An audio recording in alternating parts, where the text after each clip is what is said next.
Sometimes you need to go and take a step back to see the truth around you. From a distance you can tell.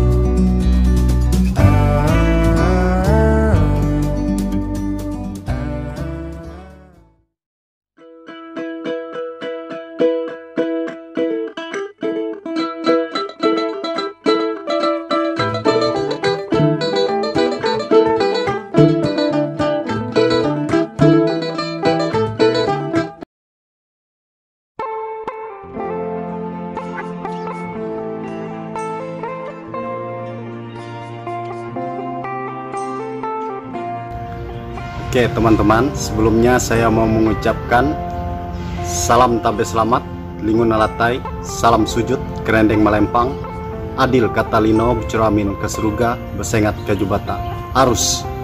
Oke teman-teman, salam sejahtera bagi kita semua ya teman-teman. Oke teman-teman, sebelumnya juga saya mau memberitahukan untuk teman-teman yang menonton di video saya yang belum subscribe, silahkan di subscribe di channel saya. Oke teman-teman, di video saya kali ini saya ingin menjawab sebuah pertanyaan dari seseorang. Dia bertanya kepada saya, katanya, "Bang, apakah mandau terbang itu nyata?" Oke teman-teman, di sini saya mau menjelaskan atau mau klarifikasi tentang mandau terbang. Oke, di sini saya katakan mandau terbang itu benar nyata adanya teman-teman. Itu bukan cerita dongeng atau cerita rekayasa ya teman-teman. Mandau terbang itu benar-benar nyata adanya. Itu awal mula terjadinya mandau terbang atau adanya mandau terbang itu dulu di daerah sebuah desa yang di daerah Hulu Kahayan. Itulah awal mula terjadinya mandau terbang di sebuah desa yang nama desanya adalah Desa Upun Bambu di daerah Tumbang Manange ya teman-teman. Desa Upun Bambu, Tumbang Manange. Nah, di sebuah desa itu dulu ada seseorang yang bernama Amai Rawang. Nah, Amai Rawang, di situ Amai Rawang ini ceritanya dulu teman-teman, dia bertempur dengan seseorang yang bernama Kayau Asang. Disitulah awal mulanya terjadi Amai Rawang ini menajah antang, dan disitulah mandau terbang terjadinya saudara-saudara. Mandau terbang ini bukan, maaf ya saudara-saudara, dia bukan seperti yang ada di video-video teman-teman kita yang ada di channel-channel YouTube, yang dia yang bergelantungan, yang seperti apa terbang-terbang. Tapi mandau terbang ini bukanlah suatu sembarangan ya teman-teman. Dan terjadinya mandau terbang ini juga dia tidak sembarangan. Karena apa teman-teman? Memanggil dan melakukan ritual mandau terbang ini tidak sembarang orang ya teman-teman. Mereka yang bisa memanggil atau melakukan ini seperti mereka basir atau pisur ya teman-teman. Kenapa? Mandau terbang ini harus melakukan sebuah ritual yang dibilang kita sini disebut dengan menajah antang petahu ya teman-teman. Nah, itulah yang dilakukan oleh Amai Rawang dulu teman-teman, menajah antang petahu. Kira-kira kejadian itu dulu di sekitar tahun 1920-an ya teman-teman, di desa Batu Upun Bambu, Batu Upun itu tadi teman-teman, di daerah Tumbang Manange itu tadi teman-teman.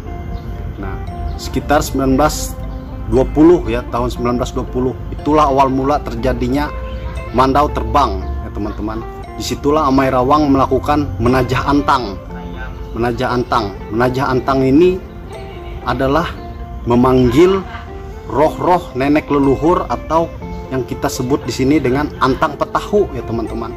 Antang petahu ini adalah roh-roh dari nenek leluhur yang bisa kita katakan itu jelmaan dari burung elang ya teman-teman. Kalau orang melakukan menajah antang itu pasti ada burung elang terbang-terbang di atasnya ya teman-teman, yang diyakini atau dipercaya oleh suku kita Dayak di sini adalah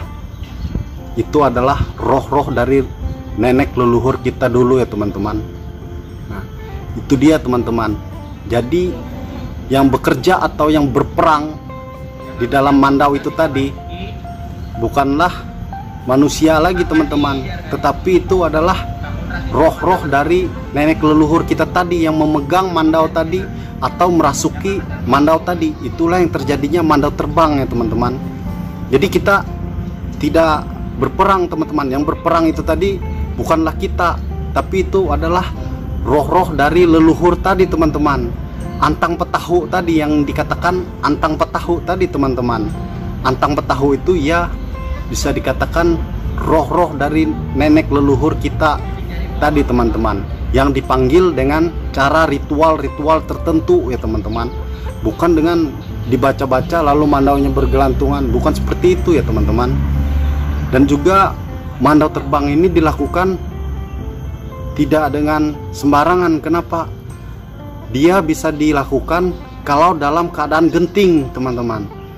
Maksudnya dalam artian dalam keadaan genting ini, kalau ada peperangan atau yang mengancam dari suku kita Dayak tadi teman-teman, baru bisa dilakukan ritual menajah antang tadi teman-teman. Nah, ritual menajah antang ini pun banyak syaratnya juga ya teman-teman, seperti korban-korbannya teman-teman, seperti harus memotong babi atau memotong kerbau, ayam, dan sesajen-sesajen lainnya ya teman-teman, untuk melakukan menajah antang ini tadi, untuk memanggil roh-roh nenek leluhur tadi teman-teman, yang dikatakan antang petahu. Antang petahu ini adalah roh-roh nenek leluhur atau dikatakan sahabat-sahabat kita dari orang Dayak ya teman-teman. Nah, itulah asal mula pertama kalinya terjadi mandau terbang ya teman-teman. Itu di daerah Hulu Kahayan, di daerah Desa Tumbang Menange, yang sekarang kerap dikatakan di situ teman-teman ada batu suli ya teman-teman. Batu suli yang di situ dikatakan Puruk Amai Rawang. Batu suli Puruk Amai Rawang ya teman-teman. Nah, disitulah awal mulanya terjadi mandau terbang dulu ya teman-teman. Amai Rawang lah yang pertama kali dulu yang melakukan menajah antang di situ, sewaktu dia kepepet, sewaktu diserang oleh grup gerombolan Kayau Asang ini teman-teman. Kayau Asang ini yang menyerang suatu perkampungan Amai Rawang ini ya teman-teman. Disitulah Amai Rawang dibantu oleh antang patahu tadi ya teman-teman. Jadi Amai Rawang ini tidak bertempur, dia cuma duduk saja teman-teman di atas gong, dan dia hanya menyaksikan saja ya teman-teman. Menyaksikan mereka dari pertempuran itu, mereka yang dari pihak Kayau Asang ini berjatuhan ya teman-teman. Dia hanya duduk menyaksikan aja. Karena apa? Yang bertempur adalah antang petahu tadi yang teman-teman. Antang petahu tadi yang memegang mandau tadi, memegang mandau atau memasuki mandau itu, yang bertempur tadi ya teman-teman. Nah, itu dia teman-teman, mandau terbang ini. Jadi jangan salah kaprah ya teman-teman. Sesungguhnya tidak ada yang dibaca-baca seperti ini. Itu ritualnya, ritual besar ya teman-teman, ritual menajah antang kita bilang di sini, memanggil burung elang yang diyakini itu adalah sahabat-sahabat kita atau roh-roh nenek leluhur, antang petahu teman-teman. Tidak ada yang seperti di video-video yang mandaunya bergantung-gantung seperti itu tidak ada ya teman-teman. Itu bukan, itu hanya rekayasa. Mandau terbang benar, real, nyatanya. Itu bukan cerita dongeng atau cerita karangan semata ya teman-teman. Kenapa? Mandau terbang nyata, tapi itu pun dilakukan sewaktu keadaan genting atau suatu keadaan yang mengancam, kepepet ya teman-teman. Nah, oke teman-teman, mungkin sampai di sini dulu video saya menjawab pertanyaan dari teman-teman kita yang bertanya tentang mandau terbang tadi teman-teman. Mungkin saya mengucapkan terima kasih dulu bagi teman-teman yang sudah menyaksikan video saya kali ini. Saya mau mengucapkan salam budaya untuk kita semua teman-teman. Oke teman-teman, bagi teman-teman yang belum subscribe di channel YouTube saya, boleh di subscribe atau komen, like. Oke teman-teman, saya mengucapkan wassalam, sampai jumpa.